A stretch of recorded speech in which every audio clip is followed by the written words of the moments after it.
પ્રકાશ અને આજે અમે આવ્યા છીએ મા અંબાના હોટલે માનવ શાંતિ મંદિર.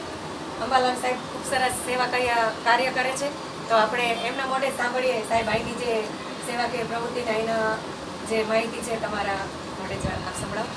અંબાનો ઓટલો માનવ શાંતિ મંદિર મા અંબાની કૃપાથી, માતા પિતાના આશીર્વાદથી 2019થી કાર્યરત છે અને કોઈ પણ વસ્તુ અહીંયા નિસ્વાર્થ ભાવે સેવા કરવામાં આવે છે. વિધવા પેન્શનનું, wheelchair, toilet chair, walker, hospital bed અહીંયા ફ્રી આપવામાં આવે છે. કોઈનું ભાડું લેવામાં આવતું નથી. મોટી ઉંમરના અને વ્યક્તિને આપણે સ્ટીલની સ્ટીક ફ્રી આપીએ છીએ દર વર્ષે. પક્ષીઓના કુંડા 200 વેચવામાં આવે છે. અને આજે મારી જન્મદિવસની તિથિ હોવાથી, તારીખ હોવાથી આજે એક અહીંયા સંકલ્પ કરવામાં આવ્યો છે કે હવે પછી અંબાના ઓટલા દ્વારા ભૂખ્યાને ભોજન આપવામાં આવશે. ખૂબ સરસ કાર્ય. તો આપ સૌએ સાંભળ્યું, મા અંબાનો ઓટલો માનવ શાંતિ મંદિર, અને આજે સાહેબનો જન્મદિવસ છે, તો જન્મદિવસની ખૂબ ખૂબ શુભેચ્છા અને સેવાકીય કાર્યમાં આપ સૌ પણ સહભાગી બનો એવી શુભેચ્છા. આભાર. Thank you.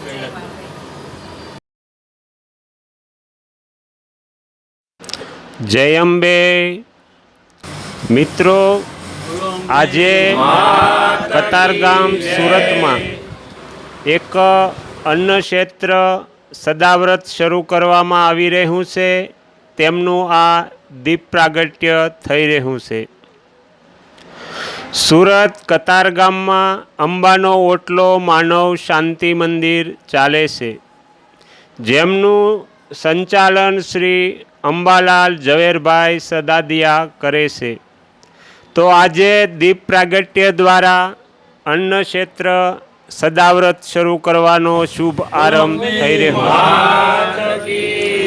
શ્રી અંબાલાલ સાહેબને એવો સંકલ્પ થયો કે આજે મારો જન્મદિવસ છે, તો મારા જન્મદિવસથી હું એવો સંકલ્પ કરું છું કે દર મહિનાની આઠમ એટલે સુદ હોય કે વદ, મહિનાની બંને આઠમ અને પૂર્ણિમા એટલે કે મહિનામાં 3 દિવસ અહીંયા સદાવ્રત અન્ન ક્ષેત્ર શરૂ કરવામાં આવશે.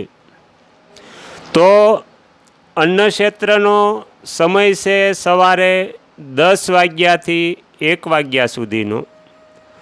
તો સાહેબને એવું છે કે પછી જો માતાજીની કૃપા થાય, અંબેમાં કૃપા કરે, તો આ સદાવ્રત કાયમિક એટલે કે 30 દિવસ પણ શરૂ કરવાનો સંકલ્પ છે. હાલ પૂરતું દર મહિનાની આઠમ અને પૂનમના દિવસે છે. આ મા અંબાનો ઓટલો માનવ શાંતિ મંદિર કતારગામ સુરત ગાયત્રીનગર સોસાયટી 173 નંબરમાં આવેલું છે. PM ભગત સ્કૂલની બાજુમાં પીપલ 4 રસ્તા. ફરી એકવાર જણાવી દઉં કે આ સદાવ્રત અન્નક્ષેત્ર દર મહિનાની આઠમ, અંધારી આઠમ કે અંજવાળી બંને આઠમ અને પૂર્ણિમાના દિવસે રાખવામાં આવેલું છે. તો મહિનામાં 3 દિવસ આ સદાવ્રત અન્નક્ષેત્ર શરૂ રહેશે, જેમનો સમય છે સવારે 10 વાગ્યાથી 1 વાગ્યા સુધીનો સમય રહેશે. તો આ કાર્યક્રમમાં સિંગર કૈલાસબેન આવેલા છે, તેમજ મધુભાઈ દેવગાણિયા જે સરસ મજાના ભજનો ગાય છે. તો એમના મધુર અવાજમાં આપણે ભજનો સાંભળવાના છે. તો આ ભાગ તો અહીંયા પૂરો થવા આવ્યો છે. તો હવે આના પછીના ભાગમાં આપણે સિંગર કૈલાસબેન તેમજ મધુભાઈ દેવગાણિયાના મધુર અવાજમાં ભજનો સાંભળીશું. જય અંબે.